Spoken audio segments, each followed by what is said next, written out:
இங்க ஒரு ஃபேமஸான பாக்ஸர் இருக்கான். இவன் கூட சண்டை போட்ட யாரும் 5 ரவுண்டுக்கு மேல தாண்டதே இல்ல. சில பேர் ரிங்லயே இறந்தும் போயிருக்காங்க. அப்படிப்பட்ட இவன் இந்தியாவுக்கு ஒரு ஈவெண்ட்டுக்காக வரான். அந்த ஈவெண்ட்ல இவன் கிட்ட சில பேர் கேள்வி கேட்கறாங்க, உங்களோட எதிரியோட பயத்தை எப்படி கண்டுபிடிப்பீங்கன்னு. அதுக்கு இவன் கண்ணை பார்த்தாலே தெரியும் சொல்லிட்டு டெமோ காமிக்கிறதுக்காக அங்க இருக்கிற பவுன்சரை கூப்பிட்டு, இப்ப நான் இவனை குத்த போற மாதிரி போறேன், இவனோட கண்ணுல இப்ப பயம் தெரியும்னு சொல்றான். அந்த பாக்ஸரும் அந்த பவுன்சரை குத்துற மாதிரி போகிறான். ஆனா அந்த பவுன்சரோட கண்ணுல பயமே தெரியல.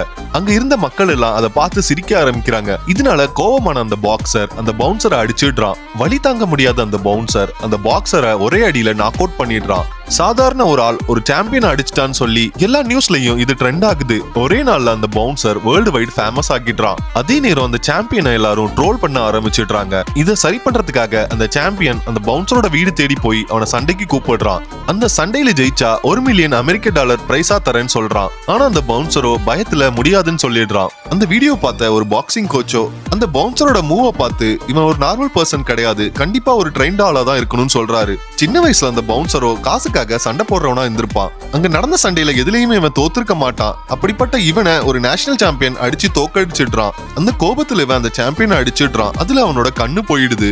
அப்பதான் தான் பண்ணது தப்புன்னு புரிஞ்சுக்கிட்டு சண்டை போடக்கூடாதுன்னு இவன் அமைதியா இருந்திருப்பான். அப்படிப்பட்ட இவனை அந்த பாக்ஸர் எல்லார் முன்னாடியும் அடிச்சதும் இவனுக்கு கோபம் வந்துதான் இவன் திருப்பி அடிச்சிருப்பான். இதுக்கப்புறம் என்ன நடந்துச்சு நீங்க தெரிஞ்சுக்கணும்னா இந்த சேனலை சப்ஸ்கிரைப் பண்ணுங்க.